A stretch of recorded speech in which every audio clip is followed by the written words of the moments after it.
इसमें ना तीनों काल की प्रतिमाएं हैं। तो वो अंधे हो गए और फिर वो रास्ता भूल गए। कुछ कहानी है ना? हाँ वही है। क्या है बताना एक बार। इसका हाइट है 31 फुट। वो अपना केश रोज कर रहे हैं, बाल हटा रहे हैं। नमस्कार सभी का स्वागत है आपका मेरे YouTube channel Mukul on wheels में। मैं हूं मुकुल और ये है अपने व्हील्स के थ्रू आज हम जा रहे हैं एक बहुत ही फेमस जगह हमारे शहर की। और जो अपने जैन समाज के लोग हैं उनके लिए वाला ब्लॉग बहुत स्पेशल होने वाला है, क्योंकि जहाँ मैं जाने वाला हूँ वो बहुत ही पूजनीय स्थान है उनका। उस जगह का नाम है अतिशय क्षेत्र दिगंबर जैन वेहला जी मंदिर। तो जो जैन समाज है उनके लिए बहुत पूजनीय स्थान है, तो इसलिए मेरा भी बहुत टाइम से मन था वहाँ जाने का, क्योंकि जो हमारे समाज के बाकी के जाति धर्म है उनके बारे में जानने का मतलब मुझे बड़ा इंटरेस्ट आता है। तो मेरा मन था कि मैं जाऊँ और इसी बहाने आपको भी दिखाऊं। और जो ये मंदिर है इसके बारे में बहुत सारी इंटरेस्टिंग कहानियां हैं, बहुत सारे फैक्ट्स हैं जिनके बारे में आपको इस वीडियो में आगे आगे देखने को मिलेगा।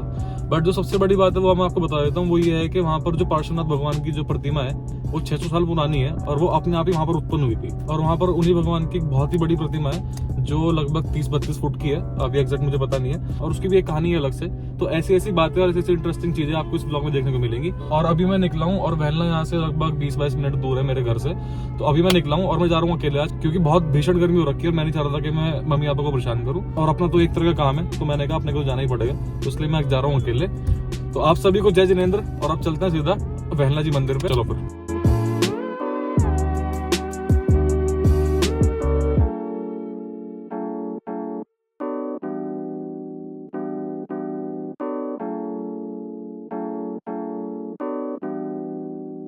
तो पहुंच चुका हूँ मंदिर के बाहर और देखने में बहुत बड़ा लग रहा है मंदिर। मैंने अभी पढ़ा तो उसमें लिखा है कि ये मंदिर फैला है 10 एकड़ में, तो बहुत ही ज्यादा स्पेस है इस मंदिर। तो चलते हैं अंदर और घूमते हैं और आपको भी घुमाते हैं और कराते हैं श्री पार्श्वनाथ भगवान के दर्शन। तो वहां से रास्ता है आने का और वो है वो 31 फुट ऊंची प्रतिमा पार्श्वनाथ भगवान की। यहाँ पार्किंग का स्पेस है और मंदिर के बाहर यहाँ पर रिफ्रेशमेंट के लिए बहुत सारे ऑप्शन है, बैठ के खाओ पियो, यहाँ बैठ कर सकते हो। यहाँ पर है प्रतिमा, वहाँ पर जाएंगे बाद में। और ये रास्ता आता है मेन मंदिर में, पहले यहाँ चलते हैं।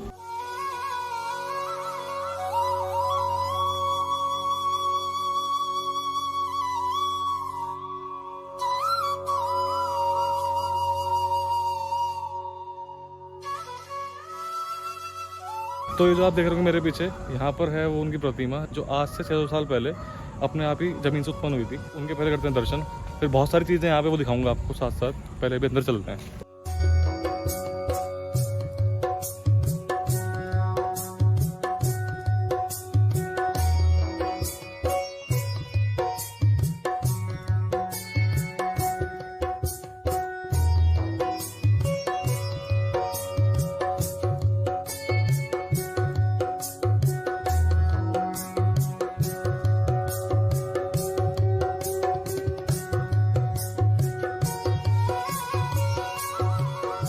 ये थे भगवान पार्श्वनाथ के दर्शन। और यहाँ की एक कहानी और पता चली है मुझे। वो कहानी ये है कि यहाँ पर एक बार बहुत सारे चोर चोरी करने के लिए आए थे। तो जब वो इस मंदिर के अंदर आए तो वो अंधे हो गए और फिर वो रास्ता भूल गए और वो यहीं पर रह गए अंदर। तो ऐसी ऐसी बहुत सारी कहानियाँ हैं यहाँ पर। अब जो आप मेरे पीछे देख रहे होंगे इसको बोलते हैं मानस स्तंभ, जो कि जैन धर्म में एक बहुत पूजनीय चीज़ है।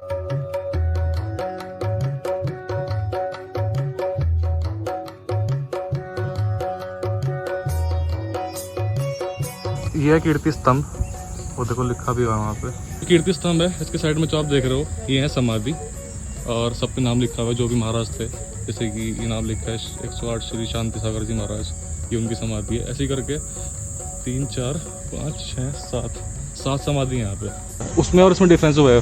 वहाँ पे मान स्तंभ है। हाँ जी। मान स्तंभ का मतलब हो गया जो हम अपने भगवान जो हमारे तीर्थंकर हुए हैं उनको समर्पित करते हैं, मान स्तंभ है। ठीक। और ये कीर्ति स्तंभ है, ये हम अपने आचार्य महाराज जी जो होते हैं, हमारे गुरु जो होते हैं, उनको समर्पित है।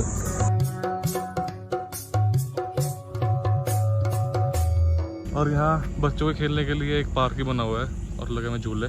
अगर आप बच्चों के साथ आओगे तो उनका भी यहाँ पे एंजॉयमेंट हो जाएगा। तो आप देख रहे होंगे पीछे मेरे, वहाँ पे था मेन मंदिर और पैर जल रहे हैं क्योंकि बहुत गर्म है, धूप हो रखी है इसलिए पैर जल रहे हैं। कोई बात नहीं, मैं फटाफट बता देता हूँ। पीछे मेन मंदिर, उसके आगे था एक स्तंभ बड़े वाला, उसके आगे छोटा स्तंभ, और साइड में है, और ये भी मुझसे बात करना चाह रही है शायद, उसके साइड में ही है एक पर्वत सुमेरु। उसकी एक कहानी वो आपको बताऊंगा मैं भी। और इसी के एंड में आते आते एक एरिया और है, यहाँ पर है समाधि। यहाँ पर जैसे कि ये समाधि है मुनि श्री, हिंदी तो अपनी गई, चारित्र भूषण जी महाराज की यहाँ पे समाधि है। देखो वो उनके हैं चरण। ऐसे करके समाधि ये है मुनि बोध सागर जी की समाधि, और एक समाधि ये है मुनि सुपार्श्व सागर जी की समाधि। यहाँ पे बैठी है कोयल। जब जब मैं यहाँ से बाहर को निकलने का होता हूँ तो ये बहुत तेज आवाज करती है, देखते इस बार करेगी क्या। ये चाह रही है कि मैं जाऊँ ना यहाँ से। क्या हो गया? चलो बाय, अब कर दे फाइनल बाय। बाय तो कर दे, कोई रिस्पॉन्स नहीं। चलो गजब बेइज्जती है।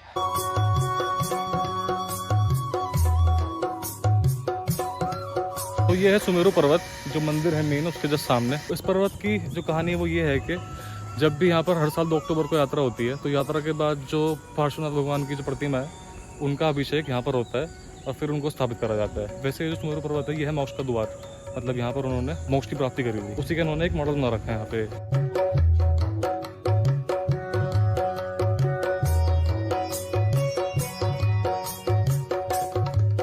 तो ये है सुमेरु पर्वत का टॉप, यहाँ से रास्ता आने का, और यहाँ से बड़ा प्यारा व्यू आ रहा है पूरे मंदिर का। ये है पार्क, वहाँ पर समाधि, वो है कीर्ति स्तंभ, ये मानस स्तंभ, बहुत ही प्यारा व्यू आ रहा है। जिसने इसको बनाया था, मूर्ति को बनाया था, उनके बहुत टाइम से बच्चे नहीं हो रहे थे, ऐसी कुछ कहानी है ना? हाँ वही है। क्या है बताना एक बार। जो यहाँ का कारीगर था इसका, हाँ जी, मंदिर पे आया था, हाँ, राजस्थान का था, उसके यहाँ कोई संतान नहीं थी। संतान नहीं हो रही थी। तो उसने कहा बाबा थे तस्वीर बना के लगा हैं, हाँ, और मुझे जो है संतान हो जाए। एक संतान हो जाए। तो जिस दिन यहाँ हुई थी तो स्थापित, जिस दिन ये स्थापना रखी गई थी यहाँ पे, उस दिन उसने प्लान कर दिया था अच्छा और मूर्ति बनानी शुरू कर दी थी। अच्छा, जिस दिन ये खड़ी करी हाँ। उस दिन इसके घर से पता आ गया कि लड़का होगा। आपका नाम अंकल जी? दिनपाल गुप्ता। शुक्रिया बहुत बहुत। तो अब जा रहा हूँ वहाँ पर जहाँ पर अंकल जी ने सुनाई एक कहानी। तो ये कहानी सच है कि जो उसका कारीगर था बनाने वाला, उसके यहाँ बहुत सालों से संतान नहीं हो पा रही थी, बट जब उसने प्रण लिया कि ये जो भगवान की मूर्ति मैं बनाऊंगा और आप मुझे ऐसे ऐसे एक संतान दे देना, जिस दिन मूर्ति स्थापित हुई उसी दिन उसको एक गुड न्यूज़ मिली कि उसके यहाँ संतान हो चुकी है। तो इतनी मान्यता है श्री पार्श्वनाथ भगवान की। अब आपको मैं जो प्रतिमा है, इसका हाइट है 31 फुट, वो दिखाता हूँ, जो कि बहुत बड़ी लग रही है देखने में।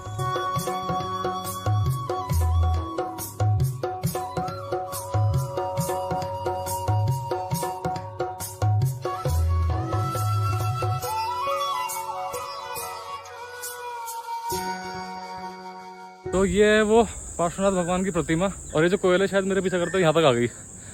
खैर, तो ये है वो प्रतिमा, और जो आप ये स्पेस देख रहे हो सारा का सारा, इसका मैं आपको बताता हूँ कि स्पेस क्यों है यहाँ पे। रीज़न तो यहाँ पर होती है मेनली पूजा, बट यहाँ पर लोग शादी भी करते हैं। जिनको अपने जैन धर्म को फॉलो करते हुए उन्हीं रीति रिवाज से शादी करनी होती है, वो यहाँ पर शादी करते हैं।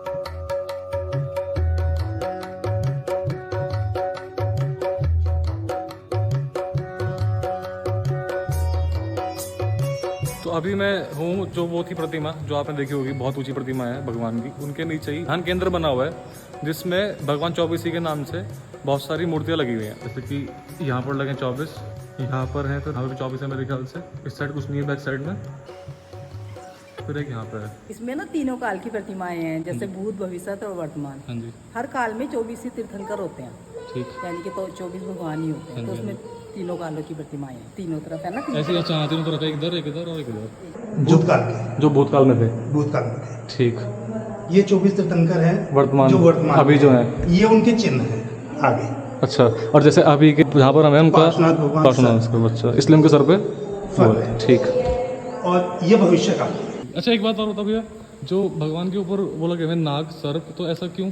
वो एक भगवान का चिन्ह है। तीर्थंकर के हाँ, अलग अलग चिन्ह होते हैं, तो उनके ऊपर मतलब हम ये कह सकते हैं कि भाई जैसे किसी के ऊपर उपसर्ग हुआ ना, उपसर्ग हुआ, तो उनके ऊपर नाग सांप ने जो फैला के नाग ने उनकी अपने रक्षा फन करी। फैला के उनकी रक्षा करी। अच्छा, उपसर्ग मतलब कहेंगे किसी के ऊपर किसी ने पत्थर बरसाए, तो उन्होंने रक्षा करी थी। उन्होंने रक्षा करी। ये जब मूर्ति बनी थी तो 2 बार पत्थर बीच में से वो टूट दूर से चुका आया था। था पत्थर। तो ये सिंगल उसमें बना हुआ है। अच्छा, सिंगल से बना हुआ है। हाँ जी, ये जो पूरी प्रतिमा है ये सिंगल पत्थर में बनी हुई है। ये तीसरी बार जो पत्थर आया उसमें बना। पहले के 2 बार टूट गए थे। ये जो कृष्ण भगवान जी के कजिन थे, नेमिनाथ भगवान। अच्छा, हमारे हाँ, कृष्ण भगवान के कजिन नेमिनाथ भगवान थे, ठाकुर थे।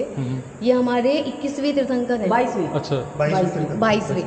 तो ये अपनी बारात लेके जा रहे थे, ये इनकी दुल्हन है यहाँ पे, ये वेट कर रही थी इनका। तो उनकी शादी की दावत के लिए यहाँ पे ये पशुओं को बांध के रखा हुआ था। अच्छा, तो उन्हें देखते ही इन्हें वैराग्य हो गया था, मतलब कि इन्हें इतना दुख हुआ कि इनकी शादी के लिए इतने इतने जानवरों की बलि दी जा रही है।